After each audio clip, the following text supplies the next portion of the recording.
ਕਿਹੜਾ ਸਤਿ ਸ੍ਰੀ ਅਕਾਲ, ਨਮਸਕਾਰ, ਆਦਾਬ ਸਾਰੇ ਹੀ ਮਿੱਤਰ ਪਿਆਰਿਆਂ ਨੂੰ। ਅੱਜ ਬੈਕ ਟੂ ਬੈਕ ਗੱਲਾਂ ਹੋ ਰਹੀਆਂ ਉਹਨਾਂ ਲੋਕਾਂ ਦੇ ਨਾਲ ਜਿਹੜੇ ਬਕਾਇਦਾ ਅੱਜ ਗੱਲ ਕਰਨ ਦਾ ਹੱਕ ਰੱਖਦੇ ਆ ਤੇ ਉਹਨਾਂ ਦੇ ਚਿਹਰਿਆਂ ਦੇ ਉੱਤੇ ਬਹੁਤ ਜ਼ਿਆਦਾ ਨੂਰ ਹੈ। ਮੇਰੀ ਆਫ 에ਅਰ ਗੱਲ ਹੋ ਰਹੀ ਸੀ ਸਰਬ ਉਹਨਾਂ ਦੇ ਨਾਲ। ਉਹ ਕਹਿੰਦੇ ਵੀ ਅੱਜ ਦਾ ਦਿਨ ਜਿਹੜਾ ਪੂਰੀ ਤਰ੍ਹਾਂ ਇੰਜੋਏ ਕਰੋ, ਜਿਵੇਂ ਪਹਿਲਾਂ ਮੈਂ ਕਿਹਾ ਸੀ। ਸ਼ਿਵ ਕੁਮਾਰ ਬਟਾਲਵੀ ਨੇ ਆਖਿਆ ਸੀ ਕਿ ਅੱਜ ਦਿਨ ਚੜਿਆ ਤੇਰੇ ਰੰਗ ਵਰਗਾ। ਵਾਕਈ ਇਹ ਬਹੁਤ ਖੂਬਸੂਰਤ ਦਿਨ ਚੜਿਆ ਅੱਜ, ਔਰ ਪ੍ਰਮਾਤਮਾ ਕਰੇ ਇਹ ਦਿਨ ਜਿਹੜਾ ਬਹੁਤ ਸਾਰੇ ਲੋਕਾਂ ਦੀ ਜ਼ਿੰਦਗੀ ਦੇ ਵਿੱਚ ਸੱਜਰੀ ਸਵੇਰ ਦੀ ਲਾਲੀ ਲੈ ਕੇ ਆਇਆ। 1,65,000 ਹਾਲੇ ਤਾਂ ਕੁਝ ਵੀ ਨਹੀਂ, ਹਲੇ ਅੱਗੇ ਚੱਲ ਕੇ ਹੋਰ ਬਹੁਤ ਮਰਹਲੇ ਆ ਜਿਨ੍ਹਾਂ ਦੇ ਉੱਤੇ ਸਾਡੀਆਂ ਜਿਹੜੀਆਂ ਇਮੀਗ੍ਰੇਸ਼ਨ ਦੀਆਂ ਨੀਤੀਆਂ ਨੂੰ ਗੌਰ ਕਰਨ ਦੀ ਲੋੜ ਹੈ। ਉਹਦੇ ਵਿੱਚ ਚਾਹੇ ਪੇਰੈਂਟਸ ਦੀ ਪਾਲਿਸੀ ਹੋਵੇ ਜਾਂ ਫਿਰ ਸਾਡੇ ਜਿਹੜੇ ਓਵਰਸਟੇਅਰ ਲੋਕ ਨੇ ਉਹਨਾਂ ਦੇ ਉੱਤੇ ਵੀ ਨਜ਼ਰਸਾਨੀ ਹੋਣੀ ਚਾਹੀਦੀ ਹੈ। ਅੱਜ ਸਵੇਰ ਤੋਂ ਜਿਹੜੀਆਂ ਫੋਨ ਕਾਲਸ ਦਾ ਸਿਲਸਿਲਾ ਲਗਾਤਾਰ ਇਸ ਸੰਬੰਧ ਵਿੱਚ ਚੱਲ ਰਿਹਾ। ਕੁਝ ਹੋਰ ਸਵਾਲ, ਕੁਝ ਹੋਰ ਸੰਸ਼ੇ ਜੋ ਲੋਕਾਂ ਦੇ ਮਨਾਂ ਵਿੱਚ ਨੇ, ਉਹਨਾਂ ਨੂੰ ਲੈ ਕੇ ਸਾਡੇ ਨਾਲ ਕੁਇਕ ਟੀਵੀ ਤੋਂ ਪ੍ਰੀਤੀ ਗਰੋਵਰ ਤੇ ਸਰਬ ਭੈਣ ਜੀ ਹੋ ਗਏ ਨੇ। ਉਹਨਾਂ ਦੇ ਨਾਲ ਗੱਲਾਂ ਬਾਤਾਂ ਕਰਦੇ ਹਾਂ ਆਪਾਂ। ਅਕਸਰ ਵੈਸੇ ਉਹਨਾਂ ਨਾਲ ਮੁਲਾਕਾਤਾਂ ਕਿਸੇ ਹੋਰ ਸੰਬੰਧ ਵੀ ਕਰਦੇ ਰਹੀਦਾ, ਕਿਉਂਕਿ ਫ੍ਰੀ ਫੂਡ ਦੇ ਵਿੱਚ ਜਿੰਨਾ ਵੀ ਕਾਗਜ਼ ਪੱਤਰ ਵਾਲਾ ਕੰਮ ਆ ਉਹ ਸਾਰਾ ਇਹ ਸਾਡੀ ਭੈਣ ਜਿਹੜੀ ਆ ਉਹ ਸਾਂਭਦੀ ਆ। ਸਰਬ ਜੀ ਪਹਿਲਾਂ ਤਾਂ ਜੀ ਆਇਆਂ ਨੂੰ ਤੇ ਬਹੁਤ ਬਹੁਤ ਮੁਬਾਰਕ। ਥੈਂਕ ਯੂ ਭਾਜੀ। ਮੈਨੂੰ ਲੱਗਦਾ ਕਿ ਸਾਰੇ ਨਿਊਜ਼ੀਲੈਂਡ ਨੂੰ ਮੁਬਾਰਕਾਂ, ਬਿਕੋਜ਼ ਇਹ ਜਿਹੜੀ ਨਿਊਜ਼ ਅਜੇ ਨਹੀਂ ਲੱਗਦਾ ਆਪਾਂ ਦੂਜੀ ਵਾਰੀ ਪੱਕੇ ਹੋਏ ਯੈਸ ਸੱਚੀ ਮੈਂ ਸਵੇਰ ਤੋਂ ਆਈ ਫੀਲ ਕਰ ਰਹੀ ਹਾਂ ਕਿ ਜਦੋਂ ਮੇਰੀ ਰੈਜ਼ੀਡੈਂਸੀ ਲੈਟਰ ਆਈ ਸੀ ਮੈਨੂੰ ਉਹ ਮਹਿਸੂਸ ਹੋਇਆ ਕਿ ਹਾਂ ਯਾਰ ਅੱਜ ਮੇਰੀ ਰੈਜ਼ੀਡੈਂਸੀ ਅੱਜ ਹੋਈ ਆ ਅਸਲ 'ਚ। ਹਰ ਮਾਈਗ੍ਰੈਂਟ ਨਹੀਂ, ਹਰ ਰੈਜ਼ੀਡੈਂਟ ਦੀ ਅੱਖ ਅੱਜ ਭਿੱਜੀ ਹੋਈ ਹੈ। ਇੰਨੇ ਜ਼ਿਆਦਾ ਪ੍ਰੀਤੀ ਤੁਸੀਂ ਇਹ ਦੇਖੋ ਨਾ ਵੀ ਇੱਕ ਨਾ ਪੰਜਾਬੀ ਦਾ ਬਹੁਤ ਖੂਬਸੂਰਤ ਮੁਹਾਵਰਾ ਵੀ ਜੇ ਨਗਰ ਸੁੱਖ ਤਾਂ ਖੇੜੇ ਸੁੱਖ, ਜੇ ਖੇੜੇ ਸੁੱਖ ਤਾਂ ਵਿਹੜੇ ਸੁੱਖ। ਜੇ ਤੁਹਾਡਾ ਆਲਾ ਦੁਆਲਾ ਖੂਬਸੂਰਤ ਹੈ, ਆਲਾ ਦੁਆਲਾ ਪੋਜ਼ਿਟਿਵ, ਆਲੇ ਦੁਆਲੇ ਦੇ ਲੋਕ ਜਿਹੜੇ ਖੁਸ਼ ਆ, ਜੇ ਮਾਹੌਲ ਖੁਸ਼ਗਵਾਰ ਆ, ਫੇਰ ਹੀ ਦੁਨੀਆ ਸੋਹਣੀ ਲੱਗਦੀ ਆ ਨਾ। ਸੋ ਜਦੋਂ ਅਸੀਂ ਸਟੂਡੀਓ ਚ ਆਏ ਤਾਂ ਉਸ ਵਕਤ ਅਮਰਿੰਦਰ ਗਿੱਲ ਦਾ ਗੀਤ ਚੱਲ ਰਿਹਾ ਸੀ, ਚੱਲ ਜਿੰਦੀਏ। ਸੋ ਮੈਨੂੰ ਲੱਗਦਾ ਵੀ ਇਹ ਸਾਰਾ ਕੁਝ ਸੋਹਣਾ, ਸਾਰਾ ਕੁਝ ਚੰਗਾ ਉਦੋਂ ਲੱਗਦਾ ਜਦੋਂ ਤੁਹਾਡੇ ਭੈਣਾਂ ਭਰਾ ਜਿਹੜੇ ਆ ਉਹ ਸੰਤੁਸ਼ਟ ਹੋਣ, ਉਹਨਾਂ ਦੀ ਜ਼ਿੰਦਗੀ ਦੇ ਵਿੱਚ ਅੱਗੋਂ ਆਸ ਦੀ ਕਰਨ ਜਿਹੜੀ ਆ ਉਹ ਨਜ਼ਰ ਆਈ ਹੈ। ਸੋ ਸਭ ਤੋਂ ਪਹਿਲਾਂ ਆਪਾਂ ਬਿਨਾਂ ਦੇਰੀ ਕੀਤਿਆਂ ਮੋਟੇ ਤੌਰ ਦੇ ਉੱਤੇ ਇਸ ਪਾਲਿਸੀ ਦੇ ਵਿੱਚ ਸਾਡੇ 1,65,000 ਐਲੀਜੀਬਲ ਜਿਹੜੇ ਲੋਕ ਨੇ ਉਹਨਾਂ ਦੇ ਲਈ ਕੀ ਹੈ ਤੁਹਾਡੀ ਪਟਾਰੀ ਦੇ ਵਿੱਚ, ਉੱਥੋਂ ਸ਼ੁਰੂਆਤ ਕਰਦੇ ਹਾਂ। ਤੇ ਕੁਇਕ ਟੀਵੀ ਦੀ ਟੀਮ ਲੰਮੇ ਸਮੇਂ ਤੋਂ ਇਸ ਖੇਤਰ ਦੇ ਵਿੱਚ ਬਾਮਸ਼ੱਕਤ ਕੰਮ ਕਰਦੀ ਆ ਰਹੀ ਹੈ, ਬੜੀ ਮਿਹਨਤ ਕਰਦੀ ਆ ਰਹੀ ਹੈ। ਸੋ ਪਹਿਲਾਂ ਤਾਂ ਪ੍ਰੀਤੀ ਗਰੋਵਰ, ਇੱਕ ਸਾਡਾ ਵੀਰ ਜਿਹੜਾ ਹਾਲੇ ਤੱਕ ਨਹੀਂ ਪਹੁੰਚਾ ਸੁਣੀ ਭਗਵਾਨ ਕੇ ਜਗਮੀਤ, ਉਹਨੂੰ ਵੀ ਸ਼ਾਮਲ ਕਰਦੇ ਹਾਂ। ਤੇ ਸਰਬ ਤੁਹਾਡਾ ਤਿੰਨਾਂ ਦਾ ਅਸੀਂ ਪਹਿਲਾਂ ਤਾਂ ਧੰਨਵਾਦ ਕਰਦੇ ਹਾਂ। ਭਾਈਚਾਰੇ ਦੀ ਸੇਵਾ 'ਚ ਤੁਸੀਂ ਪੂਰੀ ਤਨਦੇਹੀ ਦੇ ਨਾਲ ਹਾਜ਼ਰ ਰਹੇ ਹੋ, ਔਰ ਪ੍ਰੀਸਾਈਜ਼ਲੀ ਜਿਹੜੀ ਇਨਫੋਰਮੇਸ਼ਨ ਟਰਾਂਸਪੇਰੈਂਟਲੀ ਤੁਸੀਂ ਸਾਡੇ ਸਰੋਤਿਆਂ ਤੱਕ ਪਹੁੰਚਾਉਂਦੀ ਕੀਤੀ ਹੁਣ ਤੱਕ, ਉਸ ਤੋਂ ਵੀ ਵਧੀਆ ਹੁਣ ਤੁਹਾਡਾ ਰੋਲ ਹੁਣ ਸ਼ੁਰੂ ਹੋਣਾ, ਕਿਉਂਕਿ ਹੁਣ ਲੋਕਾਂ ਦੇ ਮਨਾਂ 'ਚ ਸਵਾਲ ਬਹੁਤ ਜ਼ਿਆਦਾ। ਜਿਵੇਂ ਸਾਡਾ ਮਿੱਤਰ ਨਵਦੀਪ ਕਟਾਰੀਆ ਪੁੱਛ ਰਿਹਾ ਸੀ ਕਿ ਭਾਸ਼ਾ ਦੇ ਮਾਮਲੇ 'ਚ ਮੇਰੇ ਵਰਗੇ ਨੂੰ ਫਰਕ ਪੈ ਗਿਆ ਕਿ ਜਿਹਨਾਂ ਨੂੰ ਮੇਰੇ ਵਰਗੇ ਨੂੰ ਅੰਗਰੇਜ਼ੀ ਨਹੀਂ ਆਉਂਦੀ ਉਹਨਾਂ ਦਾ ਕੀ ਬਣੂਗਾ, ਇੱਥੇ ਜਿਹੜੇ 1,65,000 ਦੀ ਬ੍ਰੈਕਟ ਦੇ ਵਿੱਚ ਨਹੀਂ ਆ ਸਕੇ ਉਹਨਾਂ ਦਾ ਕੀ ਬਣੂਗਾ। ਸੋ ਪਹਿਲਾਂ ਸ਼ੁਰੂਆਤ ਕਰਦੇ ਹਾਂ ਬਿਲਕੁਲ ਬਰੀਫ ਦੇ ਵਿੱਚ, ਪਾਲਿਸੀ ਦੇ ਵਿੱਚ ਅਸਲ 'ਚ ਹੈ ਕੀ, ਸਰਲ ਭਾਸ਼ਾ 'ਚ ਤੁਹਾਡੇ ਤੋਂ ਜਾਣਨਾ ਚਾਹਾਂਗੇ। ਸਰਬ ਜੀ ਤੁਹਾਡੇ ਤੋਂ ਸ਼ੁਰੂਆਤ ਕਰਦੇ ਹਾਂ। ਹਾਂਜੀ, ਪਹਿਲੀ ਚੀਜ਼ ਜਿਹੜੀ ਮੈਂ ਕਹਿਣਾ ਚਾਹਾਂਗੀ, ਸਤਿ ਸ਼੍ਰੀ ਅਕਾਲ ਤੇ ਕਿਉਰਾ ਸਾਰਿਆਂ ਨੂੰ। ਜਿਹੜਾ ਆਪਣਾ ਵੈਰੀ ਬਰੀਫ ਹਲੇ ਜਿਹੜੀਆਂ ਰਿਕੁਆਇਰਮੈਂਟਸ ਹੈ ਉਹ ਐਂਡ ਆਫ ਅਕਤੂਬਰ ਤੱਕ ਆਣੀਆਂ ਆ, ਤੇ ਰਿਕੁਆਇਰਮੈਂਟਸ ਕਰਕੇ ਆਪਣਾ ਅੱਜ ਦਾ ਦਿਨ ਨਾ ਖਰਾਬ ਕਰੋ ਪਲੀਜ਼। ਤੇ ਜਿਹੜਾ ਐਲੀਜੀਬਿਲਿਟੀ ਹੈਗੀ ਆ ਉਹ 3 ਚੀਜ਼ਾਂ ਨੇ ਤੇ ਔਰ ਹੈਗਾ, ਇਟਸ ਨਾਟ ਐਂਡ। ਇਹ ਬੜੀ ਇੰਪੋਰਟੈਂਟ ਗੱਲ ਹੈ ਔਰ ਇਹ ਖੂਬਸੂਰਤ ਗੱਲ ਹੈ। ਯੈਸ, ਇਮੀਗ੍ਰੇਸ਼ਨ ਦੀਆਂ ਪਾਲਿਸੀਜ਼ ਬੜੀ ਧਿਆਨ ਨਾਲ ਡਿਜ਼ਾਈਨ ਕੀਤੀਆਂ ਜਾਂਦੀਆਂ। ਜਿੱਥੇ ਐਂਡ ਹੁੰਦਾ ਹੈ ਉਹਦਾ ਮਤਲਬ ਹੈ ਕਿ ਤੁਹਾਨੂੰ ਦੋਵੇਂ ਯੂ ਹੈਵ ਟੂ ਫੁਲਫਿਲ, ਹੈ ਨਾ।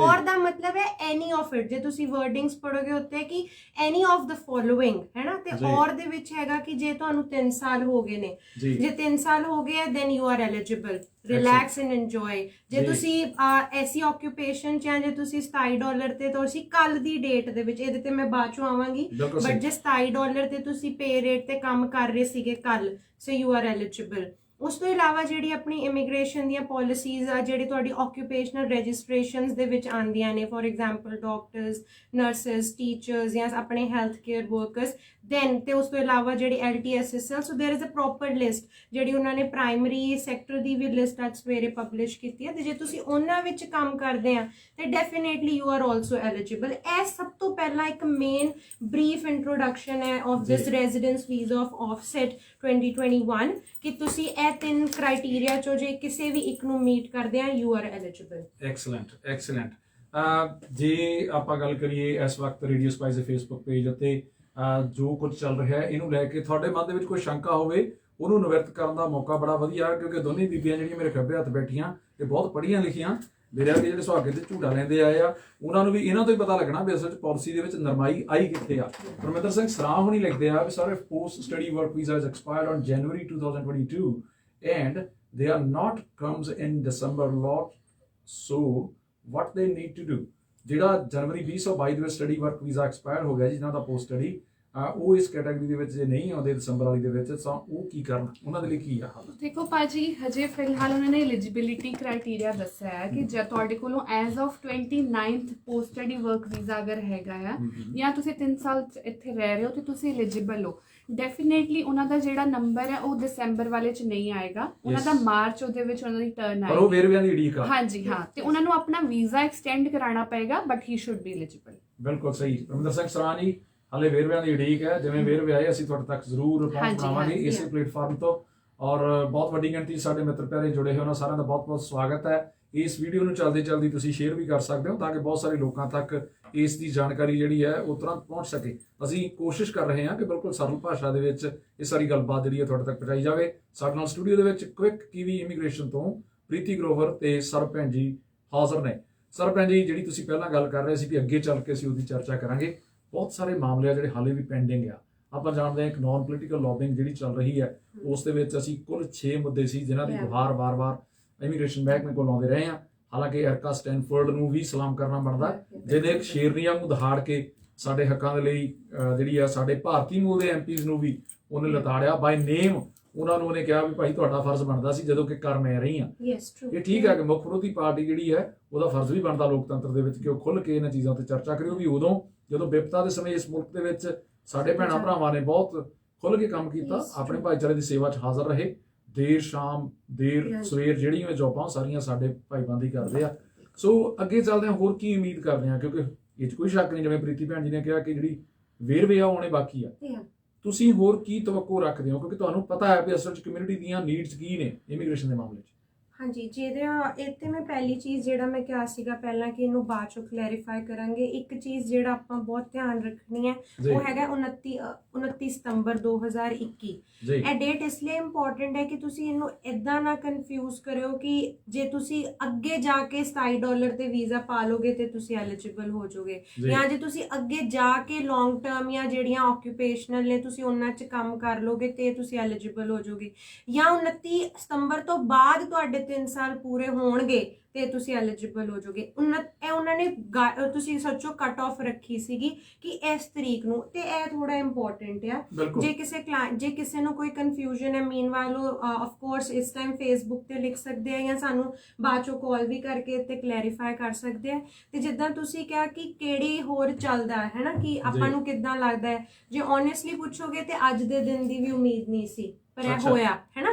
ਸੋ ਮੈਨੂੰ ਲੱਗਦਾ ਹੈ ਕਿ ਉਮੀਦ ਤੇ ਦੁਨੀਆ ਕਾਇਮ ਹੈ, ਤੇ ਜ਼ਰੂਰ ਜਿੱਦਾਂ ਤੁਸੀਂ ਕਿਹਾ, because of course apart from the immigration ਅਸੀਂ ਸਾਰੇ ਕਿਧਰੇ ਨਾ ਕਿਧਰੇ ਸਪੈਸ਼ਲੀ ਫਰੋਮ ਟਾਕਨੀ ਗੁਰੂ ਘਰ ਜਾਂ ਜਿੱਦਾਂ ਹੋਰ ਕਿੰਨੀਆਂ ਆਰਗੇਨਾਈਜੇਸ਼ਨਸ ਦੇ ਥਰੂ ਆਪਾਂ ਜੁੜੇ ਆ, ਤੇ ਸਾਨੂੰ ਪਤਾ ਹੈ ਸਾਡੀਆਂ 6 ਮੰਗਾਂ ਸੀ, ਉਹਨਾਂ ਚੋਂ ਹਲੇ ਸਾਡੀਆਂ ਕੁਝ ਪੂਰੀਆਂ ਹੋਈਆਂ ਤੇ ਅਸੀਂ ਡਟੇ ਹੋਏ ਆ ਆਪਣੀਆਂ ਬਾਕੀਆਂ ਮੰਗਾਂ ਤੇ ਵੀ। ਤੇ ਜ਼ਰੂਰ ਮੈਨੂੰ ਲੱਗਦਾ ਜਿਹੜੇ ਭਾਈਚਾਰਾ ਹਲੇ ਸਾਡਾ ਰਹਿ ਗਿਆ ਆ ਉਹਨਾਂ ਵਾਸਤੇ ਵੀ ਆਪਾਂ ਕੁਝ ਗੁੱਡ ਨਿਊਜ਼ ਲਿਆ ਪਾਵਾਂਗੇ। ਹਾਂਜੀ, ਤੇ ਜਸਟ ਐਡ ਕਰਦੇ ਹੋਏ ਇਸ ਵਿੱਚ ਕੀ ਸਭ ਤੋਂ ਜ਼ਿਆਦਾ ਮੈਨੂੰ ਲੱਗਦਾ ਹੈ ਹੁਣ ਜਿਹੜਾ ਸਾਡਾ ਅਗਲਾ ਫੋਕਸ ਹੈ ਉਹ ਹੋਣਾ ਚਾਹੀਦਾ ਹੈ ਜਿਹੜੇ ਮਾਈਗ੍ਰੈਂਟਸ ਓਵਰਸੀਜ਼ ਟੱਕ ਹੈ ਉਹਨਾਂ ਨੂੰ ਇੱਥੇ ਲਿਆਉਣ ਵਾਸਤੇ, ਜਿਨ੍ਹਾਂ ਨੇ ਆਪਣੀ ਜ਼ਿੰਦਗੀ ਦੇ ਪ੍ਰੈਸ਼ੀਅਸ ਈਅਰਸ ਇੱਥੇ ਸਪੈਂਡ ਕੀਤੇ ਤੇ ਹੁਣ ਉਹਨਾਂ ਨੂੰ ਆਪਣਾ ਜਿਹੜਾ ਭਵਿੱਖ ਹੈ ਉਹ ਧੁੰਦਲਾ ਨਜ਼ਰ ਆ ਰਿਹਾ, ਉਹਨਾਂ ਵਾਸਤੇ। ਤੇ ਇੱਕ ਜਿਹੜੇ ਸਾਡੇ ਪੇਰੈਂਟਸ ਹੈ, ਜਿਹੜੇ ਫੈਮਿਲੀਜ਼ ਕਿਉਂਕਿ ਰੀਯੂਨਾਈਟ ਨਹੀਂ ਹੋ ਪਾ ਰਹੀਆਂ, ਉਸ ਚੀਜ਼ ਤੇ ਮੈਨੂੰ ਲੱਗਦਾ ਹੈ ਕਿ ਹੁਣ ਆਪਣੀ ਲੜਾਈ ਹੋਣੀ ਚਾਹੀਦੀ ਹੈ ਅੱਗੇ। ਬਿਲਕੁਲ ਲੜਾਈ ਮੁੱਕੀ ਨਹੀਂ ਜੀ, ਲੜਾਈ ਜਾਰੀ ਰਹਿਣੀ ਚਾਹੀਦੀ ਹੈ, ਕੋਈ ਸ਼ੱਕ ਨਹੀਂ। ਕੁਲਵੀਰ ਰਹਿਲ ਹੁਣੀ ਕਹਿੰਦੇ my husband was on open work visa based on partner and now he got essential work visa for 3 years. Will he eligible for residency? ਇੱਕ ਚੀਜ਼ ਉਹਨਾਂ ਨੇ ਕਲੀਅਰ ਨਹੀਂ ਕੀਤੀ ਕਿ ਉਹਨਾਂ ਦੇ ਹਸਬੈਂਡ ਨੂੰ ਕਿੰਨੇ ਸਾਲ ਹੋ ਗਏ ਇੱਥੇ ਆਇਆ ਤੇ ਕਿੰਨੇ ਪੇ ਰੇਟ ਤੇ ਉਹ ਕੰਮ ਕਰ ਰਹੇ। ਹਾਂ, ਸੋ ਫਾਰ ਕਿੰਨਾ ਟਾਈਮ? ਹਾਂਜੀ ਹਾਂ, ਅਗਰ ਉਹ 3 ਸਾਲਾਂ ਤੋਂ ਇੱਥੇ ਨੇ ਜਾਂ ਉਹ ਕੱਲ ਦੀ ਡੇਟ ਦੇ ਵਿੱਚ ਉਹਨਾਂ ਦਾ $27 ਪੇ ਰੇਟ ਸੀ ਤੇ ਉਹ ਐਲੀਜੀਬਲ ਨੇ। ਅੱਛਾ, ਕੇਪੀ ਸੋਹੀ ਸਾਹਿਬ ਪੁੱਛਦੇ if the wages increased to $27 from last week, have essential visa of 3 years and been here since 2016 ਤੋਂ ਇੱਥੇ ਨੇ ਜੀ, ਲੇਕਿਨ ਉਹ ਕਹਿੰਦੇ ਵੀ ਜਿਹੜੀ ਮੇਰੀ ਵੇਜ ਇਨਕਰੀਜ਼ $27 ਤੇ ਉਹ ਪਿਛਲੇ ਵੀਕ ਹੀ ਹੋਈ ਆ, ਕੀ ਉਹ ਐਲੀਜੀਬਲ ਹੈਗੇ? ਹਾਂਜੀ, ਕਿਉਂਕਿ ਉਹ ਜਿੱਦਾਂ ਸਰਬਜੀਤ ਨੇ ਕਿਹਾ ਸੀ ਕਿ ਔਰ ਕ੍ਰਾਈਟੇਰੀਆ, ਕਿਉਂਕਿ ਉਹ 2016 ਤੋਂ ਇੱਥੇ ਤੇ ਉਹ 3 ਸਾਲ ਵਾਲਾ ਕ੍ਰਾਈਟੇਰੀਆ ਮੀਟ ਕਰ ਰਹੇ, ਤੇ ਦੂਸਰਾ ਉਹ ਐਂਡ ਉਹ $27 ਵੀ ਹੈ ਚਾਹੇ ਲਾਸਟ ਵੀਕ ਤੋਂ ਹੈ, ਬਿਕੋਜ਼ ਪਾਲਿਸੀ ਇਹ ਨਹੀਂ ਕਹਿੰਦੀ ਕਿ ਕਿਸ ਡੇਟ ਤੋਂ ਹੋਣਾ ਚਾਹੀਦਾ ਹੈ। ਅਨਾਉਂਸਮੈਂਟ ਇਹ ਕਹਿੰਦੀ ਕਿ ਐਜ਼ ਆਫ 29 ਸੈਪਟੈਂਬਰ ਤੁਹਾਡਾ ਵੇਜ ਰੇਟ $27 ਹੋਣਾ ਚਾਹੀਦਾ ਹੈ। ਬਿਲਕੁਲ ਸਹੀ। ਸਿੰਘ ਸੁਖਵਿੰਦਰ ਹੁਣੀ ਪੁੱਛਦੇ applied for long term skill visa, still in process, What essential? ਹਾਂਜੀ ਲੋਸਟ ਰਹਿੰਦੀ ਕਿਉਂਕਿ ਕਮੈਂਟ ਬੜੀ ਤੇਜ਼ੀ ਨਾਲ ਆ ਰਿਹਾ ਅਸਲ ਦੇ ਵਿੱਚ ਤੇ ਮੈਂ ਕੋਸ਼ਿਸ਼ ਕਰਦਾ ਦੁਬਾਰਾ ਜੇ ਲੱਭ ਪਵੇ ਮੈਨੂੰ ਤੇ ਜੀਤ ਕੌਰ ਨੇ ਪੁੱਛਿਆ will they ask people to reapply for residency if they already filed application in March 2020? ਹਾਂਜੀ ਜੋ ਮੇਰੀ ਅੰਡਰਸਟੈਂਡਿੰਗ ਹੈ ਸਰਬ ਕਰੈਕਟ ਮੀ ਅਗਰ ਇਫ ਆਮ ਰੋਂਗ ਉਹਨਾਂ ਨੇ ਲਿਖਿਆ ਕਿ ਜਿਨ੍ਹਾਂ ਨੇ ਐਸਐਮਸੀ ਅਪਲਾਈ ਕੀਤੀ ਹੋਈ ਹੈ ਜਾਂ ਈਓਆਈ ਵੀ ਸਬਮਿਟ ਕੀਤੀਆਂ ਹੋਈਆਂ ਉਹ ਵੀ ਐਲੀਜੀਬਲ ਨੇ ਇਸ ਕੈਟਾਗਰੀ ਦੇ ਵਿੱਚ ਜਿਹੜਾ ਵਨ ਆਫ ਰੈਜ਼ੀਡੈਂਸ ਕੈਟਾਗਰੀ ਹੈ ਡਿਫਰੈਂਟ ਕੈਟਾਗਰੀ ਓਪਨ ਹੋਏਗੀ 1 ਦਸੰਬਰ ਤੋਂ ਤੁਸੀਂ ਅਪਲਾਈ ਕਰ ਸਕਦੇ ਹੋ ਦੋ ਲੋਟਸ ਹੋਣਗੇ 1 ਦਸੰਬਰ 2021 1 ਮਾਰਚ 2022 ਜਿਨ੍ਹਾਂ ਦੀ ਰੈਜ਼ੀਡੈਂਸ ਵੀਜ਼ਾ ਪ੍ਰੋਸੈਸਿੰਗ 'ਚ ਹੈ ਜਾਂ ਜਿਨ੍ਹਾਂ ਦੀ ਈਓਆਈ ਪੈਂਡਿੰਗ ਹੈ ਉਹ ਲੋਕ ਵੀ ਐਲੀਜੀਬਲ ਨੇ ਅਪਲਾਈ ਕਰਨ ਵਾਸਤੇ। ਸਰਵਜੀਤ ਜੀ ਕੋਈ ਸ਼ੱਕ ਨਹੀਂ ਕਿ ਜੇ ਪੀਸੀਸੀ ਜਾਂ ਮੈਡੀਕਲ ਜਿਹੜਾ ਅਸੀਂ ਜਮ੍ਹਾਂ ਕਰਾਉਂਦੇ ਆ ਉਹਦੀ ਇੱਕ ਵੈਲਿਡਿਟੀ ਹੁੰਦੀ ਆ ਕਿ ਪਹਿਲਾਂ ਜਿਹੜਾ ਜਮ੍ਹਾਂ ਕਰਾਇਆ ਹੋਇਆ ਉਹਦੇ ਚ ਕੋਵਿਡ ਦੇ ਬਹਾਨੇ ਸਰਕਾਰਾਂ ਨੇ ਬਹੁਤ ਡਰੈਗ ਕੀਤਾ ਸਾਰਾ ਕੁਝ। ਹੁਣ ਕਮਰਪਾਲ ਸਿੱਧੂ ਹੁਣੀ ਪੁੱਛ ਰਿਹਾ ਕਿ ਪੀਸੀਸੀ ਐਂਡ ਮੈਡੀਕਲ ਪ੍ਰੀਵੀਅਸ ਚੱਲੇਗਾ ਜਾਂ ਨਵਾਂ ਦੇਣਾ ਪਵੇਗਾ ਕਿਉਂਕਿ ਆਬਵੀਅਸਲੀ ਉਹ ਵੈਲਿਡਿਟੀ ਦਾ ਹੁੰਦਾ। ਹਾਂਜੀ ਮੇਰੇ ਖਿਆਲ ਤੁਸੀਂ ਆਪ ਹੀ ਆਨਸਰ ਕਰਤਾ ਹੈ ਉਸ ਚੀਜ਼ ਨੂੰ ਕਿ ਦੈਟਸ ਦ ਵੈਲਿਡਿਟੀ ਬੇਸਡ ਹੈ ਨਾ। ਹੁਣ ਤੱਕ ਅਸੀਂ ਜਿੰਨਾ ਵੀਜ਼ਾ ਦੇਖਦੇ ਹਾਂ ਜਿਹੜੇ ਟੈਂਪਰੇਰੀ ਵੀਜ਼ਾਸ ਹੁੰਦੇ ਆ ਉਹਨਾਂ ਦੇ ਵਿੱਚ ਪੀਸੀਸੀ ਦੀ ਵੈਲਿਡਿਟੀ ਤੁਹਾਡੀ 2 ਇਅਰਸ ਦੀ ਹੁੰਦੀ ਹੈਗੀ ਕਿ ਜੇ ਤੁਸੀਂ ਪਹਿਲਾਂ ਸਬਮਿਟ ਕੀਤੀ ਹੈ ਤੇ 2 ਸਾਲ ਤੱਕ valid.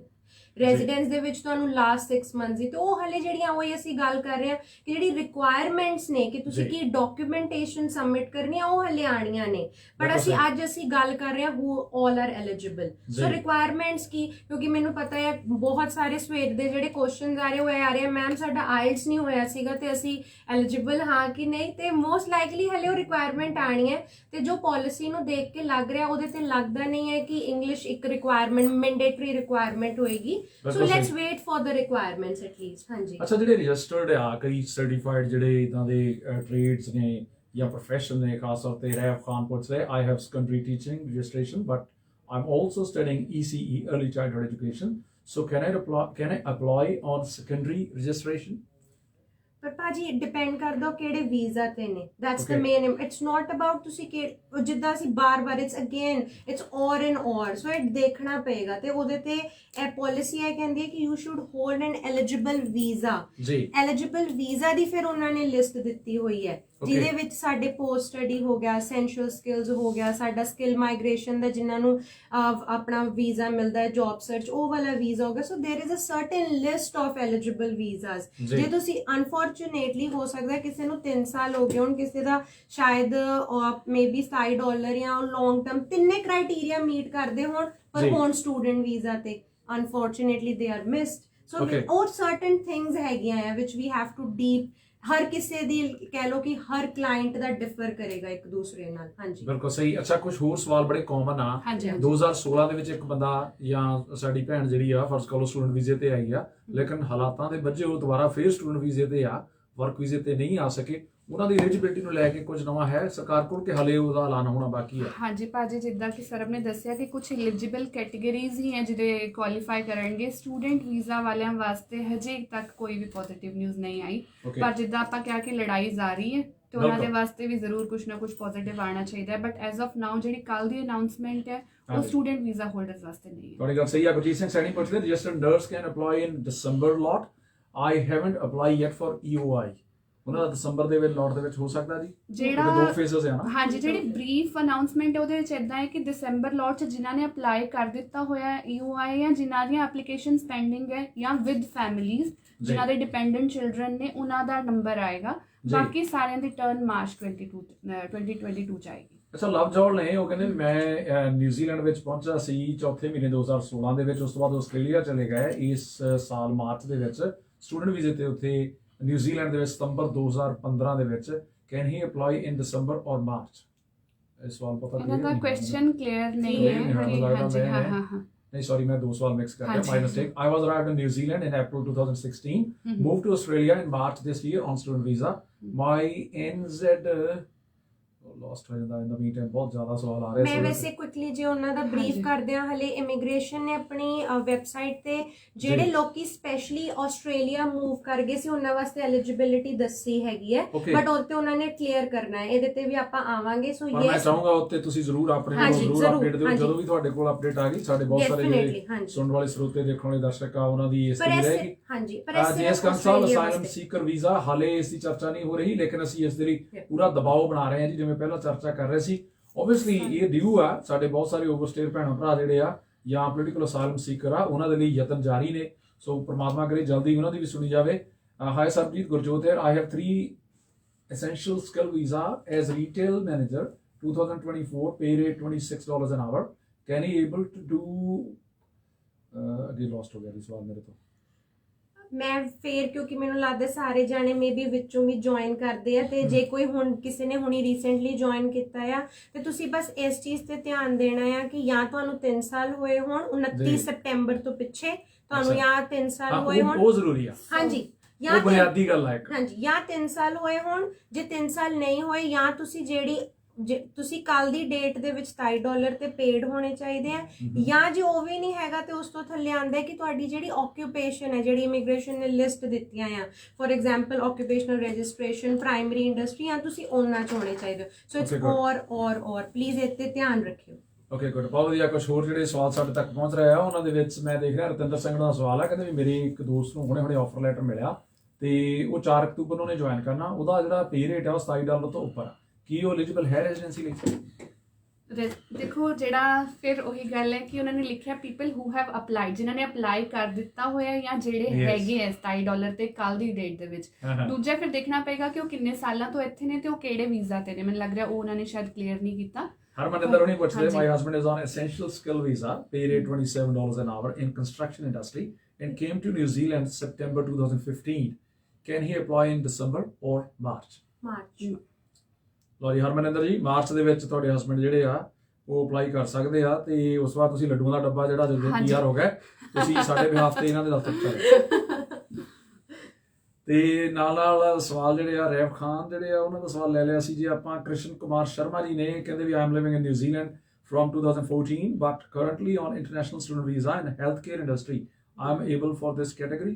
Unfortunately, because you are holding student visa, so that's why you're not eligible. ਜੀ ਲਵਜੋਲ ਉਹਨਾਂ ਦੇ ਸਵਾਲ ਦਾ ਜਵਾਬ ਦੇ ਦਿੱਤਾ, ਕਿਉਂਕਿ ਉਹ ਆਸਟ੍ਰੇਲੀਆ ਦੇ ਵਿੱਚ ਨੇ, ਸੋ ਉਹਦੇ ਲਈ ਪਾਲਿਸੀ ਉਹਦੇ ਪ੍ਰੀਸਾਈਜ਼ਲੀ ਵੇਰਵੇ ਜਿਹੜੇ ਮੈਂ ਰੀਡ ਕਰ ਦਿੰਨੀ ਆ ਇੱਥੇ ਮੈਂ ਪਾਲਿਸੀ ਦੇ। ਰਤਿੰਦਰ ਸਿੰਘ ਜੀ, ਆ ਸਵਾਲ ਤੁਹਾਡਾ ਸੀ, ਉਹਦੇ ਤੇ ਸਰਬਜੀ ਆਨਸਰ ਦੇ ਰਿਹਾ। If you meat the criteria for eligibility, ਠੀਕ ਹੈ ਜੀ, but are in Australia and have been unable to return to New Zealand, you may be considered eligible। ਤੇ ਉਹਦਾ ਉਹ ਕ੍ਰਾਈਟੇਰੀਆ ਦੱਸਣਗੇ। ਸੋ ਜਦੋਂ ਜਿੱਦਾਂ ਵੀ ਆਏਗਾ ਮੇਬੀ ਅਸੀਂ ਆਪਣੀ ਵੈਬਸਾਈਟ ਤੋਂ ਜਾਂ ਰੇਡੀਓ ਸਪਾਈਸ ਤੋਂ ਜ਼ਰੂਰ ਜਿਹੜੇ ਆਪਣੇ ਕਈ ਮਾਈਗ੍ਰੈਂਟਸ ਜਿਹੜੇ ਆਸਟ੍ਰੇਲੀਆ ਮੂਵ ਕਰ ਗਏ ਸੀ ਉਹਨਾਂ ਵਾਸਤੇ ਅਸੀਂ ਜ਼ਰੂਰ ਉਹ ਕ੍ਰਾਈਟੇਰੀਆ ਮੇਬੀ ਤੁਹਾਨੂੰ ਪਾਸ ਕਰ ਦੇਵਾਂਗੇ। ਥੈਂਕ ਯੂ ਜੀ। PJ Rana ji pushte, my husband is on essential work visa since last August and we are living in New Zealand since 2015 and we didn't go to India since we came here. Does it make any difference to the eligibility at all? No. was 3 ਸਾਲ ਉਹਨਾਂ ਨੂੰ ਹੋ ਗਏ, so they are eligible for all good। PJ Rana ji ਤੁਸੀਂ ਵੀ ਕਰੋ ਤਿਆਰੀ। ਹਾਂਜੀ, ਤੇ ਨਾਲ ਹੋਰ ਬਹੁਤ ਸਾਰੇ ਮਿੱਤਰ ਜਿਹੜੇ ਜੁੜੇ ਹੋਏ ਆ। PCC ਬਾਰੇ ਸਵਾਲ ਆ ਰਹੇ ਆ, ਸਾਵੀ ਸਿੰਘ ਹੁਣੀ ਵੀ ਜਾਂ ਹੋਰ ਵੀ ਮਿੱਤਰ ਪਿਆਰੇ ਆ। ਵਿਕੀ ਵਿਰਕ ਹੁਣੀ $25.50 ਤੇ ਕਹਿੰਦੇ 5 ਸਾਲ ਤੋਂ ਮੈਂ ਕੰਮ ਕਰ ਰਿਹਾ। ਵਿਕੀ ਵਿਰਕ ਹੁਣਾਂ ਦੇ ਲਈ ਇੱਕ ਵਾਰ ਫੇਰ ਆਪਾਂ ਦੁਬਾਰਾ ਉਸ ਚੀਜ਼ ਨੂੰ ਦੱਸ ਦਈਏ। forget about 25-50 5 ਸਾਲ ਹੈਗੇ ਉਹ 5 ਸਾਲ ਤੋਂ ਨਿਊਜ਼ੀਲੈਂਡ ਚੋਂ ਯੂਐਸ ਤਾਂ ਵੀ ਲੱਡੂ ਫਿਰ ਵੀ ਖਵਾਉਣੇ ਲੱਡੂ ਫਿਰ ਵੀ ਖਵਾਉਣੇ ਪੈਣੇ। ਸੋ ਲੱਡੂ ਤੁਹਾਨੂੰ ਖਵਾਉਣੇ ਪੈਣੇ, ਦੇ ਲੋ ਕਿਹੜੀ ਹੱਟੀ ਤੋਂ ਲੈ ਕੇ ਖਵਾਉਣੇ। ਸੋ ਸੋਨੀ ਲਲਕਾ ਜੀ, I am on essential work visa till 2024. I am working as an assistant baker. I've been in New Zealand 2015. Am I eligible? Sorry, ਕਿਹੜੇ ਵੀਜ਼ਾ ਤੇ ਨੇ ਉਹ? ਅਸਿਸਟੈਂਟ ਮੈਨੇਜਰ ਨੇ ਜੀ ਉਹ ਬੇਕਰੀ ਦੇ ਵਿੱਚ ਵਰਕ ਵੀਜ਼ਾ ਤੇ ਨੇ, ਐਸੈਂਸ਼ੀਅਲ ਵਰਕ ਵੀਜ਼ਾ ਜਿਹੜਾ ਉਹਨਾਂ ਦੇ ਕੋਲ। ਹਾਂਜੀ ਐਲੀਜੀਬਲ। ਹਾਂਜੀ ਐਲੀਜੀਬਲ। ਸੋ 7 ਸਾਲ ਦਾ ਐਸੈਂਸ਼ੀਅਲ ਸਕਿੱਲ ਵੀਜ਼ਾ ਦੇ ਉੱਤੇ ਦਿਲਬਾਗ ਸਿੰਘ ਜੀ, ਠੀਕ ਆ, ਤੁਹਾਨੂੰ ਤੁਹਾਡੇ ਸਵਾਲ ਦਾ ਜਵਾਬ ਮਿਲ ਗਿਆ ਹੋਣਾ। ਮੈਨੀ ਵਰਮਾ ਜੀ ਕਹਿੰਦੇ ਸਰ, ਇਫ ਵੀ ਅਪਲਾਈ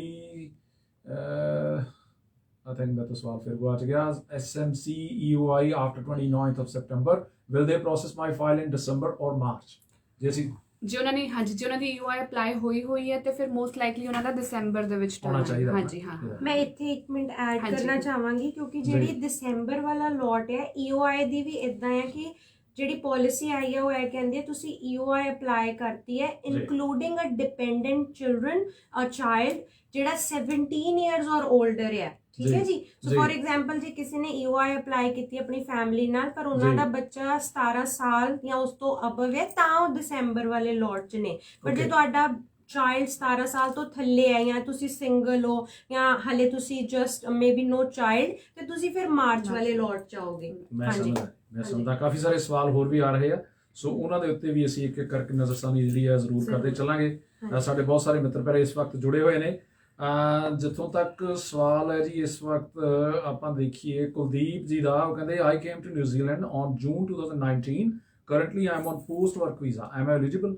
ਜੂਨ 2019 ਦਾ ਤਾਂ ਨਹੀਂ ਬਣਦਾ। ਹਾਂਜੀ, ਅਗਰ ਜੇ ਉਹ ਕੋਈ ਕੰਮ ਕਰ ਰਹੇ ਹੈ ਜਿਹੜਾ $27 ਪੇ ਰੇਟ ਤੇ ਹੈ ਤਾਂ ਹੋ ਸਕਦਾ, ਬਟ ਅਦਰਵਾਈਜ਼ ਪਰ ਕੁਲਦੀਪ ਜੀ ਹੌਸਲਾ ਨਹੀਂ ਛੱਡਣਾ, ਜਿਵੇਂ ਪਹਿਲਾਂ ਵੀਜ਼ਿਆਂ ਦੀ ਰੱਬ ਨੇ ਸਿੱਧੀਆਂ ਪਾਈਆਂ, ਤੁਹਾਡੀ ਵੀ ਸਿੱਧੀ ਪੈ ਜਾਣੀ ਆ। ਮੈਂ ਵੀ ਇਹਦੇ ਪੱਕਾ ਹੋਇਆ ਸੀ। ਸੋ ਦੋਸਤੋ ਇਸੇ ਤਰ੍ਹਾਂ ਸਾਡੇ ਕੋਲ ਸਿੰਘ ਸੁਖਵਿੰਦਰ ਹੋਣਾ ਦਾ ਜਵਾਬ ਹੋ ਗਿਆ ਜੀ। Nasido A. Plomo ਪੁੱਛਦੇ already SMC in 2019 waiting for decision on here from 7 year 2014। एक सवाल क्लियर नहीं है, not been in India at once as long as 3 ਸਾਲ ਦੀ ਐਲੀਜੀਬਿਲਿਟੀ ਹੈ ਤਾਂ ਫਿਰ ਉਹ ਤੁਹਾਡੇ ਸਵਾਲ ਦਾ ਇੱਕ ਸਰਲ ਜਿਹਾ ਜਵਾਬ ਆ। ਹਾਂਜੀ ਹਾਂ। ਅਮਰਤ ਸਿੰਘ ਹੋਣੀ ਪੁੱਛਦੇ hi there, I am on student visa now studying healthcare and doing part-time job in aged care facility as caregiver.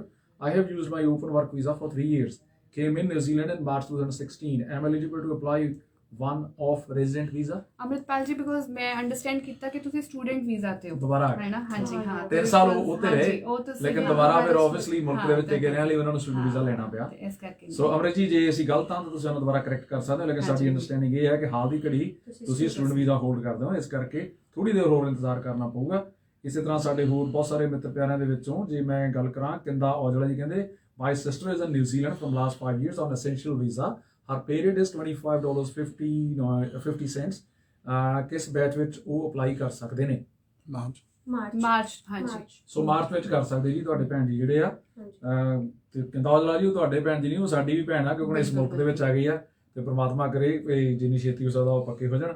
Harpreet Singh ਹੋਣੀ ਕਹਿੰਦੇ ਵੀ ਮੇਰੇ ਭੈਣ ਜੀ ਜਿਹੜੇ ਆ ਉਹ ਨਿਊਜ਼ੀਲੈਂਡ 2018 ਦੇ ਵਿੱਚ ਸਟੂਡੈਂਟ ਵੀਜ਼ੇ ਤੇ ਆਏ ਸੀ। She got post study work visa, so she is eligible. ਹਾਂਜੀ 2018 ਕਿਹੜੇ ਮੰਥ ਵਿੱਚ ਆਏ ਸੀ? ਅਗਰ 3 ਸਾਲ ਹੋ ਗਿਆ 2018 ਹੀ ਲਿਖਿਆ ਉਹਨਾਂ ਨੇ। 2018 ਦੇਖੋ, ਅਗਰ ਸਤੰਬਰ 2018 ਤੋਂ ਪਹਿਲਾਂ ਆਏ ਤੇ ਸ਼ੀ ਇਜ਼ ਐਲੀਜੀਬਲ। ਹਰਪ੍ਰੀਤ ਸਿੰਘ ਜੀ ਤੁਸੀਂ ਕਲੀਅਰ ਕਰਨਾ ਤੁਹਾਡੇ ਭੈਣ ਜੀ ਨੇ 2018 ਦੇ ਕਿਹੜੇ ਮਹੀਨੇ ਇਸ ਮੁਲਕ ਤੇ ਵਿੱਚ ਆਏ ਸੀ। ਇਸੇ ਤਰ੍ਹਾਂ ਗਿਮੀਰ ਰੂਪਾ ਜੀ ਪੁੱਛਦੇ ਆ I am here from 2015 and working in a cafe as a supervisor and my husband is working in as a truck driver from 2018। obviously ਇਹ 3 ਸਾਲ ਦੀ ਸ਼ਰਤ ਪੂਰੀ ਹੁੰਦੀ ਹੈ ਤਾਂ ਉਹ ਰੇਟ ਵਾਲਾ ਰੌਲਾ ਹੈ ਨਹੀਂ। ਹਾਂਜੀ, ਮੈਂ ਕਲੈਰੀਫਾਈ ਕਰਨਾ ਚਾਹਾਂਗੀ ਕਿਉਂਕਿ ਇੱਕ ਕਲਾਇੰਟ ਸਵੇਰੇ ਸਾਨੂੰ ਕਾਲ ਕਰਕੇ ਕਿ ਮੈਮ ਮੇਰੀਆਂ ਜੌਬ ਡਿਊਟੀਆਂ ਨਹੀਂ ਮੀਟ ਹੁੰਦੀਆਂ, ਮੈਂ ਫਰੈਂਚਾਈਜ਼ੀ ਮਾਡਲ 'ਚ ਕੰਮ ਕਰਦਾ, ਮੈਂ ਹਲੇ ਸਿਰਫ ਪੀਜ਼ਾ ਮੇਕਰ ਆ ਜਾਂ ਮੈਂ ਹਲੇ ਸਿਰਫ ਡਿਲੀਵਰੀ ਡਰਾਈਵਰ ਆ। ਪਲੀਜ਼ ਜ਼ਿਆਦਾ ਨਹੀਂ, ਆਊਟ ਆਫ ਬਾਕਸ ਕਦੀ ਸੋਚਣਾ ਗੁੱਡ ਹੁੰਦਾ ਹੈ, ਪਰ ਅੱਜ ਨਹੀਂ। ਸਿਰਫ ਇੱਕ ਐਲੀਜੀਬਿਲਿਟੀ ਕ੍ਰਾਈਟੇਰੀਆ, ਉਹ 3 ਹੀ ਕ੍ਰਾਈਟੇਰੀਆ ਨੇ ਬਸ, ਦੈਟਸ ਇਟ। ਉਹਨਾਂ ਚੋਂ ਜੇ ਤੁਸੀਂ ਮੀਟ ਕਰਦੇ ਆ, don't think about of ANZSCO at this stage, don't think about ਤੁਹਾਡੀਆਂ ਜੌਬ ਡਿਊਟੀਜ਼, ਉਹ ਡਿਫਰੈਂਟ ਕੈਟੇਗਰੀ ਹੈ। ਹੌਲੀ ਹੌਲੀ ਸੂਤ ਆ ਜਾਣਾ। MIQ ਦੇ ਵਿੱਚ ਜਿਹੜੇ ਸਿਕਿਉਰਿਟੀ ਅਫਸਰ ਆ ਨੀਰਵ ਗੋਸਵਾਮੀ ਵਰਗੇ, ਉਹ ਕਹਿੰਦੇ ਮੈਂ ਐਲੀਜੀਬਲ ਆ, ਕਿਉਂਕਿ ਇੰਡੀਵਿਜੂਅਲੀ ਹਰੇਕ ਦੇ ਮਨ ਦੇ ਵਿੱਚ ਸਵਾਲ ਹੈ ਕਿ ਲੋਕ ਇੱਕਦਮ ਐਕਸਾਈਟਡ ਹੋ ਗਏ ਔਰ ਇਨ ਦਾ ਮੀਨ ਟਾਈਮ ਕੁਝ ਲੋਕ ਇਸ ਗੱਲ ਨੂੰ ਲੈ ਕੇ ਪੈਨਿਕ ਵੀ ਹੋ ਗਿਆ ਕਿ ਜੇ ਮੈਂ ਇਸ ਬ੍ਰੈਕਟ 'ਚ ਨਹੀਂ ਆਇਆ ਪਤਾ ਨਹੀਂ ਕੀ ਬਣਨਾ, ਲੇਕਿਨ ਉਹਨਾਂ ਦੇ ਲਈ ਵੀ ਕੋਈ ਨਾ ਕੋਈ ਨਵਾਂ ਜਿਹੜਾ ਉਹ ਆਊਗਾ। ਇਹਨੂੰ ਐਡ ਕਰਨ ਵਾਸਤੇ ਜਿਹੜੀ ਸਕਿੱਲ ਮਾਈਗ੍ਰੇਸ਼ਨ ਕੈਟੇਗਰੀ ਹੈ, ਇਹ ਜਿਹੜੀ ਵਨ ਆਫ ਰੈਜ਼ੀਡੈਂਟ ਹੈ ਉਹਨੂੰ ਰਿਪਲੇਸ ਨਹੀਂ ਕਰ ਰਹੀ। ਮੇ ਬੀ ਇਸ ਕਰਕੇ ਵੀ ਉਹਨਾਂ 'ਚ ਪੈਨਿਕ ਹੈ ਕਿ ਜੇ ਅਸੀਂ ਇਸ ਲੋਟ 'ਚ ਨਾ ਆਏ ਤੇ ਕੀ ਕਦੀ ਸਾਡੀ ਰੈਜ਼ੀਡੈਂਸ ਨਹੀਂ ਹੋਏਗੀ। ਇਦਾਂ ਨਹੀਂ ਹੈ, skill migration category still in place ਹੈ। ਜੇ ਤੁਸੀਂ ਪਾਲਿਸੀ ਦੀਆਂ ਲਿੰਕਸ ਦੇ ਰੀਡ ਕਰੋਗੇ, ਉਹਨਾਂ ਨੇ ਇਹ ਲਿਖਿਆ ਕਿ ਅਸੀਂ ਹਲੇ EOI ਬੰਦ ਰੱਖਾਂਗੇ skill migration the until next year of ਜੁਲਾਈ 2022 ਤੱਕ, ਤੇ ਇਹ SMC ਉਹਨਾਂ ਕੋਲ ਸਟਿਲ ਹੈਗੀ ਹੈ। ਜਿਹੜਾ ਵਨ ਆਫ ਰੈਜ਼ੀਡੈਂਸ ਵੀਜ਼ਾ ਜਦੋਂ ਹਾਂਜੀ ਰਮਨ ਲਾਉਣੀ ਕਹਿੰਦੇ ਵੀ 3 ਈਅਰ means ਕਿਸੇ ਵੀ ਵਰਕ ਵੀਜ਼ਾ ਤੇ ਹੋ ਗਏ ਹੋਣ ਇਨਕਲੂਡਿੰਗ ਓਪਨ ਵਰਕ ਵੀਜ਼ਾ। ਹਾਂਜੀ yes of course Raman 3 years including student visa, work visa, ਕਿਸੇ ਵੀ ਵੀਜ਼ਾ ਤੇ। ਜਿਵੇਂ ਹੁਣ ਦਿਲਬਾਗ ਸਿੰਘ ਹੈ ਉਹ ਕਹਿੰਦੇ ਵੀ ਐਸੈਂਸ਼ੀਅਲ ਸਕਿੱਲ ਵੀਜ਼ਾ ਦੇ ਉੱਤੇ ਮੈਂ ਪਿਛਲੇ 7 ਸਾਲ ਤੋਂ ਹਾਂ। ਦਿਲਬਾਗ ਸਿੰਘ ਜੀ ਤੁਹਾਡਾ ਵੀ ਕੰਮ ਸੂਟ ਆ ਗਿਆ। ਹਾਂਜੀ ਬਿਲਕੁਲ, ਚਿੰਤਾ ਨਹੀਂ ਕਰਨੀ। ਕੁਲਵੀਰ ਜੀ ਦਾ ਸਵਾਲ ਮੇਰੇ ਕੋਲੋਂ ਗਵਾਚ ਗਿਆ, ਉਹ ਕਹਿੰਦੇ ਵੀ ਸਰ ਮੇਰਾ ਸਵਾਲ ਤੁਸੀਂ ਜ਼ਰੂਰ ਪੁੱਛੋ। ਕੁਲਵੀਰ ਜੀ ਤੁਹਾਡਾ ਸਵਾਲ ਮੇਰੇ ਤੋਂ ਗਵਾਚ ਗਿਆ। ਨਲਾਇਕ ਬੰਦੇ ਦਾ ਬਸਤਾ ਥੋੜਾ ਭਾਰਾ ਹੁੰਦਾ ਤੇ ਮੈਂ ਲੱਭਣ ਦੀ ਕੋਸ਼ਿਸ਼ ਕਰ ਰਿਹਾ। ਅੱਜ ਜ਼ਿਆਦਾ ਕੁਐਸਚਨ ਮਿਠਾਈਆਂ ਵਾਲੇ ਹੀ ਲੱਗਦੇ ਹਨ। ਕੁਲਵੀਰ ਜੀ ਜੇ ਹੋ ਸਕੇ ਤਾਂ ਤੁਸੀਂ ਸਵਾਲ ਆਪਣਾ ਦੁਬਾਰਾ ਕਾਪੀ ਪੇਸਟ ਕਰਕੇ ਮਾਰ ਦਿਓ ਤਾਂ ਕਿ ਮੇਰੇ ਲਈ ਸੌਖਾ ਹੋ ਜਾਏ ਲੱਭਣਾ, ਕਿਉਂਕਿ ਮੇਰੇ ਕੋਲ ਇੱਥੇ ਬਹੁਤ ਜ਼ਿਆਦਾ ਕਮੈਂਟਸ ਹੋਣ ਕਰਕੇ ਤੁਹਾਡਾ ਸਵਾਲ ਜਿਹੜਾ ਅਨਫੋਰਚੂਨੇਟਲੀ ਗਵਾਚ ਗਿਆ। ਮੋਟੇ ਤੌਰ ਦੇ ਉੱਤੇ ਦੁਬਾਰਾ ਜਿਹੜੇ ਸਾਡੇ ਮਿੱਤਰ ਪਿਆਰੇ ਹੁਣੇ ਜੁੜੇ ਆ ਉਹਨਾਂ ਦੇ ਲਈ ਸਰਲ ਭਾਸ਼ਾ ਦੇ ਵਿੱਚ 4 ਲਾਈਨਾਂ ਦੇ ਵਿੱਚ ਤੁਸੀਂ ਪੰਜਾਬੀ ਦੱਸਣਾ ਹੋਵੇ ਪਾਲਿਸੀ ਦੇ ਵਿੱਚ ਕੀ ਤਬਦੀਲੀਆਂ ਆਈਆਂ। Over to you Preeti Grover. ਹਾਂਜੀ ਜ਼ਰੂਰ ਜੀ। ਦੇਖੋ ਬਿਲਕੁਲ ਸਿੰਪਲ ਭਾਸ਼ਾ ਦੇ ਵਿੱਚ ਜਿੱਦਾਂ ਸਰਬ ਨੇ ਸਟਾਰਟ ਕੀਤਾ ਸੀ ਕਿ ਔਰ ਹੈ। ਜੇ ਤੁਸੀਂ ਕੱਲ ਦੀ ਡੇਟ ਵਿੱਚ ਤੁਹਾਨੂੰ ਨਿਊਜ਼ੀਲੈਂਡ ਦੇ ਵਿੱਚ 3 ਸਾਲ ਹੋ ਗਏ ਨੇ ਜਾਂ ਤੁਹਾਡਾ ਕੱਲ ਦੀ ਡੇਟ ਦੇ ਵਿੱਚ ਵਰਕ ਵੀਜ਼ਾ ਤੇ ਪੇ ਰੇਟ $27 ਐਨ ਆਵਰ ਹੈ ਜਾਂ ਫਿਰ ਤੁਹਾਡਾ occupation long term shortage skill list ਵਿੱਚ ਹੈ ਜਿੱਦਾਂ ਸ਼ੈਫ ਹੋ ਗਏ, ਰਜਿਸਟਰਡ ਟੀਚਰਸ ਹੋ ਗਏ, ਨਰਸਿਸ ਹੋ ਗਈਆਂ, ਇਲੈਕਟ੍ਰੀਸ਼ੀਅਨਸ ਹੋ ਗਏ ਉਹ ਜਾਂ ਤੁਹਾਡੀ ਆਕੂਪੇਸ਼ਨਲ ਰਜਿਸਟ੍ਰੇਸ਼ਨ ਹੈ ਤੇ ਤੁਸੀਂ 1 ਆਫ ਰੈਜ਼ੀਡੈਂਸ ਵੀਜ਼ਾ ਵਾਸਤੇ ਕੁਆਲੀਫਾਈ ਕਰੋਗੇ। ਪਹਿਲਾ ਲੋਟ ਆਏਗਾ ਦਸੰਬਰ 1 ਨੂੰ, ਦੂਜਾ ਸਟਾਰਟ ਹੋਏਗਾ ਮਾਰਚ 2022 ਨੂੰ। ਜਿਹੜੇ ਦਸੰਬਰ ਵਾਲੇ ਆ ਜਿਨ੍ਹਾਂ ਦੀਆਂ ਐਪਲੀਕੇਸ਼ਨਸ ਪੈਂਡਿੰਗ ਨੇ ਜਾਂ ਜਿਨ੍ਹਾਂ ਨੇ EOIs ਅਪਲਾਈ ਕੀਤੀਆਂ ਹੋਈਆਂ with dependent child of 17 years ਉਹਨਾਂ ਦਾ ਪਹਿਲਾ ਨੰਬਰ ਆਏਗਾ। ਬਾਕੀ ਸਾਰਿਆਂ ਦਾ ਨੰਬਰ ਆਏਗਾ ਮਾਰਚ 2022 ਨੂੰ। ਮੈਨੂੰ ਲੱਗ ਰਿਹਾ ਹੈ ਕਲੀਅਰ ਕਰਦਾ ਇਨ ਬਰੀਫ ਕਾਲ ਜਿਹੜੇ। ਹਾਂਜੀ ਬਿਲਕੁਲ ਸਹੀ। ਮਨਮੀਤ ਸਿੰਘ ਉਹਨਾਂ ਦਾ ਇੱਕ ਟਿਪੀਕਲ ਜਿਹਾ ਸਵਾਲ ਆ, ਉਹ ਕਹਿੰਦੇ ਇਸ ਦੌਰਾਨ ਕਿਸੇ ਦੇ ਬਿਹਾਫ ਉੱਤੇ ਪੁੱਛ ਰਿਹਾ, ਉਹ ਕਹਿੰਦੇ ਇਸ ਦੌਰਾਨ ਜਦੋਂ EMPLOYEE ਆ ਜੇ ਉਹ EMPLOYER ਚੇਂਜ ਕਰ ਲੈਂਦਾ during wait for his residency or before filing application under this category ਕੀ ਇੰਪੈਕਟ ਹੋਏਗਾ? ਦੇਖੋ ਜਿਹੜਾ ਇਹ ਵਾਲਾ ਨੋਟੀਫਿਕੇਸ਼ਨ ਹੈ ਉਹਦੇ ਵਿੱਚ ਉਹ EMPLOYER ਰਿਲੇਟਡ ਨਹੀਂ ਹੈ, ਉਹ ਦੈਟ ਇਜ਼ ਰਿਲੇਟਡ। ਹਾਂਜੀ ਹਾਂ ਤੇ EMPLOYER ਤੁਸੀਂ A B C ਜਿਹਦੇ ਨਾਲ ਮਰਜ਼ੀ ਕੰਮ ਕਰਦੇ ਹੋ ਐਜ਼ ਲੌਂਗ ਐਜ਼ ਅਗਰ ਤੁਸੀਂ ਕ੍ਰਾਈਟੇਰੀਆ ਮੀਟ ਕਰ ਰਹੇ ਹੋ ਤਾਂ ਤੁਸੀਂ ਕੁਆਲੀਫਾਈ ਕਰਦੇ ਹੋ। ਬਿਲਕੁਲ ਸਹੀ। ਦੋਸਤੋ ਸਵਾਲ ਹੋਰ ਵੀ ਬਹੁਤ ਨੇ, ਆਉਣ ਵਾਲੇ ਸਮੇਂ ਦੇ ਵਿੱਚ ਜ਼ਰੂਰ ਅਸੀਂ ਇਹਨਾਂ ਦਾ ਜਵਾਬ ਦਿੰਦੇ ਚੱਲਾਂਗੇ। ਇਹ ਜਿਹੜੀ ਗੱਲਬਾਤ ਅਸੀਂ ਇੱਥੇ ਕਰ ਰਹੇ ਸਾਂ ਇਸ ਨੂੰ ਦੁਬਾਰਾ ਤੁਸੀਂ ਸਾਡੇ YouTube ਦੇ ਉੱਤੇ ਜ਼ਰੂਰ ਦੇਖਣਾ। ਆਖਰ ਦੇ ਵਿੱਚ ਮੈਂ ਸਰਬ ਜੀ ਦਾ ਸ਼ੁਕਰੀਆ ਵੀ ਅਦਾ ਕਰਨਾ ਚਾਹੂੰਗਾ, ਪ੍ਰੀਤੀ ਜੀ ਦਾ ਸ਼ੁਕਰੀਆ ਅਦਾ ਕਰਨਾ ਚਾਹੂੰਗਾ। ਬਹੁਤ ਸਾਰੇ ਸਵਾਲ, ਬਹੁਤ ਸਾਰੇ ਸ਼ੰਕੇ ਜਿਹੜੇ ਨੇ ਸਾਡੇ ਸੁਣਨ ਵਾਲੇ ਸਰੋਤਾਂ ਦੇ ਮਨਾਂ ਦੇ ਵਿੱਚ ਆਉਣ ਵਾਲੇ ਦਿਨਾਂ ਦੇ ਵਿੱਚ ਵੀ ਰਹਿਣਗੇ, ਉਹਨਾਂ ਦੇ ਜਵਾਬ ਅਸੀਂ ਜ਼ਰੂਰ ਦੇਣ ਦੀ ਕੋਸ਼ਿਸ਼ ਕਰਾਂਗੇ ਆਪਣੀ ਸਮਰੱਥਾ ਦੇ ਮੁਤਾਬਕ। ਲੇਕਿਨ ਆਖਰ ਦੇ ਵਿੱਚ ਕੋਈ ਇਦਾਂ ਦੀ ਗੱਲ ਜਿਹੜੀ ਮੈਂ ਤੁਹਾਡੇ ਤੋਂ ਪੁੱਛ ਨਾ ਸਕਿਆ ਹੋਵਾਂ ਤੇ ਤੁਹਾਨੂੰ ਦੱਸਣਾ ਜ਼ਰੂਰੀ ਲੱਗਦਾ ਹੋਵੇ, ਆਖਰ 'ਚ ਆਪਾਂ ਉਹ ਜ਼ਰੂਰ ਕਰੀਏ। ਮੈਨੂੰ ਲੱਗਦਾ ਕਿ ਅਸੀਂ ਇਨ ਬਰੀਫ ਜਿਹੜਾ ਕੱਲ ਦਾ ਹੈ ਉਹ ਸਾਰਾ ਇੱਕ ਵਾਰ ਡਿਸਕਸ ਕਰ ਲਿਆ, ਪਰ ਫਿਰ ਵੀ ਅਗਰ ਕਿਸੇ ਦਾ ਕੋਈ ਸਵਾਲ ਰਹਿ ਗਿਆ ਹੋਵੇ ਕਿਉਂਕਿ ਅੱਜ ਸਵੇਰ ਤੋਂ ਹੀ ਇੱਕ ਡਿਫਰੈਂਟ ਤਰ੍ਹਾਂ ਦਾ ਪੈਨਿਕ ਤੇ ਖੁਸ਼ੀ ਵਾਲਾ ਮਾਹੌਲ ਬਣਿਆ ਹੋਇਆ ਹੈ ਸਾਰੀ ਕਮਿਊਨਿਟੀ ਦੇ ਵਿੱਚ। ਜੇ ਕਿਸੇ ਦਾ ਕੋਈ ਕੁਐਸਚਨ ਰਹਿ ਗਿਆ ਹੋਵੇ ਤੁਸੀਂ ਸਾਨੂੰ ਕੰਟੈਕਟ ਕਰ ਸਕਦੇ ਹੋ। ਸਾਡੇ ਫੋਨ ਨੰਬਰਸ ਨੇ 022 1200 515 3905515 ਜਾਂ ਤੁਸੀਂ ਸਾਨੂੰ ਸੰਪਰਕ ਕਰ ਸਕਦੇ ਹੋ info@quickkiwiimmigration.co.nz। ਹਜੇ ਤੁਹਾਨੂੰ ਅਸੀਂ ਆਫਿਸ ਵਿਜ਼ਿਟ ਕਰਨ ਦਾ ਸੱਦਾ ਨਹੀਂ ਦੇ ਸਕਦੇ ਜਾਂ ਅਸੀਂ ਜ਼ੂਮ ਮੀਟਿੰਗ ਦੇ ਇੱਕ ਦੂਜੇ ਦੇ ਨਾਲ ਗੱਲ ਕਰ ਸਕਦੇ ਹਾਂ। ਮਤਲਬ ਇਹ ਤਾਂ ਸਿੱਧੀ ਨਾ ਕਰੀ ਨਹੀਂ ਬਾਜੀ ਲੈਵਲ 2 ਨਾ ਕਹਿੰਦੇ ਅਸੀਂ ਫੋਨ ਵੀ ਨਹੀਂ ਚੈੱਕ ਕਰਨਾ। ਜੇ ਹੁਣ ਸਾਡੇ ਬੰਦੇ ਪੱਕੇ ਹੋਣ ਲੱਗੇ ਆ ਤੁਸੀਂ ਹੁਣ ਨਾ ਕਰੀ ਜਾਂਦੇ ਵੀ ਨਹੀਂ ਅਸੀਂ ਨਹੀਂ ਮੁੰਡਾ ਕੋਲ ਗਵਰਨਮੈਂਟ ਦੀਆਂ ਰੈਗੂਲੇਸ਼ਨਸ ਨੂੰ ਫੋਲੋ ਕਰਨਾ ਜ਼ਰੂਰੀ ਹੈ ਨਾ ਬਾਜੀ। ਲੈਵਲ 2 ਹਾਂਜੀ ਜਦੋਂ ਲੈਵਲ 2 ਹੋ ਗਿਆ ਤੁਸੀਂ ਆਪਣੇ ਦਫ਼ਤਰ ਦੀ ਚਟਕਣੀ ਅੰਦਰੋਂ ਨਹੀਂ ਲਾਣੀ। ਬਿਲਕੁਲ ਜਿੰਨੇ ਵੀ ਸਾਡੇ ਭੈਣਾਂ ਭਰਾ ਆਉਂਦੇ ਜਿੱਦਾਂ ਵੀ ਪੱਕੇ ਹੁੰਦੇ ਆ ਉਹਨਾਂ ਨੂੰ ਪੱਕੇ ਕਰਾਓ। ਅਸੀਂ ਇੱਥੇ ਰੇਡੀਓ ਸਪਾਈਸ ਦੇ ਵਿਹੜੇ 'ਚ ਬੁਲਾ ਲੈਣਾ ਸਾਰਿਆਂ ਨੂੰ ਤੇ ਅਸੀਂ ਇੱਥੇ ਸੱਦਣਾ ਆ। ਸਾਡੇ ਕੋਲ ਬਾਬੇ ਦੀ ਕਿਰਪਾ ਨਾਲ ਜਗ੍ਹਾ ਹੈਗੀ ਆ, ਇੱਥੇ ਵੈਬ ਫਾਰਮੈਟ ਟੈਸਟ ਕਰੀ ਜਾਣੇ ਆ, ਜਿਹਦਾ ਵੀ ਅਪਲਾਈ ਹੁੰਦਾ ਆਪਾਂ ਇੱਕ ਦਿਨ ਮੈਕਸਿਮਮ ਬੰਦੇ ਅਪਲਾਈ ਕਰਕੇ ਪੱਕੇ ਕਰਾਈਏ। ਯੈਸ ਜ਼ਰੂਰ ਜੀ ਜ਼ਰੂਰ। Thank you very much. ਬਹੁਤ ਖੁਸ਼ੀ ਵਾਲੀ ਖਬਰ ਸੁਣੀ ਜੀ। ਥੈਂਕ ਯੂ ਜੀ। ਬਹੁਤ ਲੰਮੇ ਸਮੇਂ ਤੋਂ ਇੰਤਜ਼ਾਰ ਸੀ ਔਰ ਮੈਂ ਸ਼ੁਕਰੀਆ ਅਦਾ ਕਰਨਾ ਚਾਹੂੰਗਾ ਸਾਡੀ ਰੇਡੀਓ ਸਪਾਈਸ ਦੀ ਟੀਮ ਦੇ ਅਣਥੱਕ ਮੈਂਬਰ ਨਵਦੀਪ ਕਟਾਰੀਆ ਉਹਨਾਂ ਦਾ, ਜਿਹੜੇ ਕਿ ਅੱਜ ਸਵੇਰ ਤੋਂ ਹੀ ਲਗਾਤਾਰ ਇਸ ਚਰਚਾ ਦੇ ਵਿੱਚ ਪਰਦੇ ਦੇ ਪਿੱਛੇ ਰਹਿ ਕੇ ਸਾਡਾ ਸਾਥ ਦੇ ਰਹੇ ਆ। ਮੈਂ ਤਾਂ ਚਲੋ ਝੱਗਾ ਬਦਲ ਕੇ ਹੌਲੀ ਦਿਨੀ ਇੱਥੇ ਬਹਿ ਗਿਆ, ਲੇਕਿਨ ਹੋਰ ਬਹੁਤ ਟੈਕਨੀਕਲ ਕੰਮ ਹੁੰਦੇ ਜਿਹੜੇ ਟੀਮ ਨੂੰ ਸਾਹਮਣੇ ਪੈਂਦੇ ਆ। ਸੋ ਫੁੱਲਾਂ ਵਾਲਾ ਝੱਗਾ ਪਾ ਕੇ ਆਏ ਸਰਪੰਚ ਜੀ ਤੇ ਨਾਲ ਬਹੁਤ ਸੋਹਣੀ ਚੁੰਨੀ ਦੁਪੱਟਾ ਲੈ ਕੇ ਇਸ ਮੁਲਕ ਦੇ ਵਿੱਚ ਮਾਈਗ੍ਰੈਂਟਸ ਲਈ ਨਵੀਂ ਆਸ ਬਣਾਉਣ ਆਏ ਪ੍ਰੀਤੀ ਗਰੋਵਰ, ਤੁਹਾਡਾ ਦੋਨਾਂ ਦਾ ਬਹੁਤ ਬਹੁਤ ਸ਼ੁਕਰੀਆ। ਬਹੁਤ ਧੰਨਵਾਦ ਜੀ। ਬਹੁਤ ਧੰਨਵਾਦ।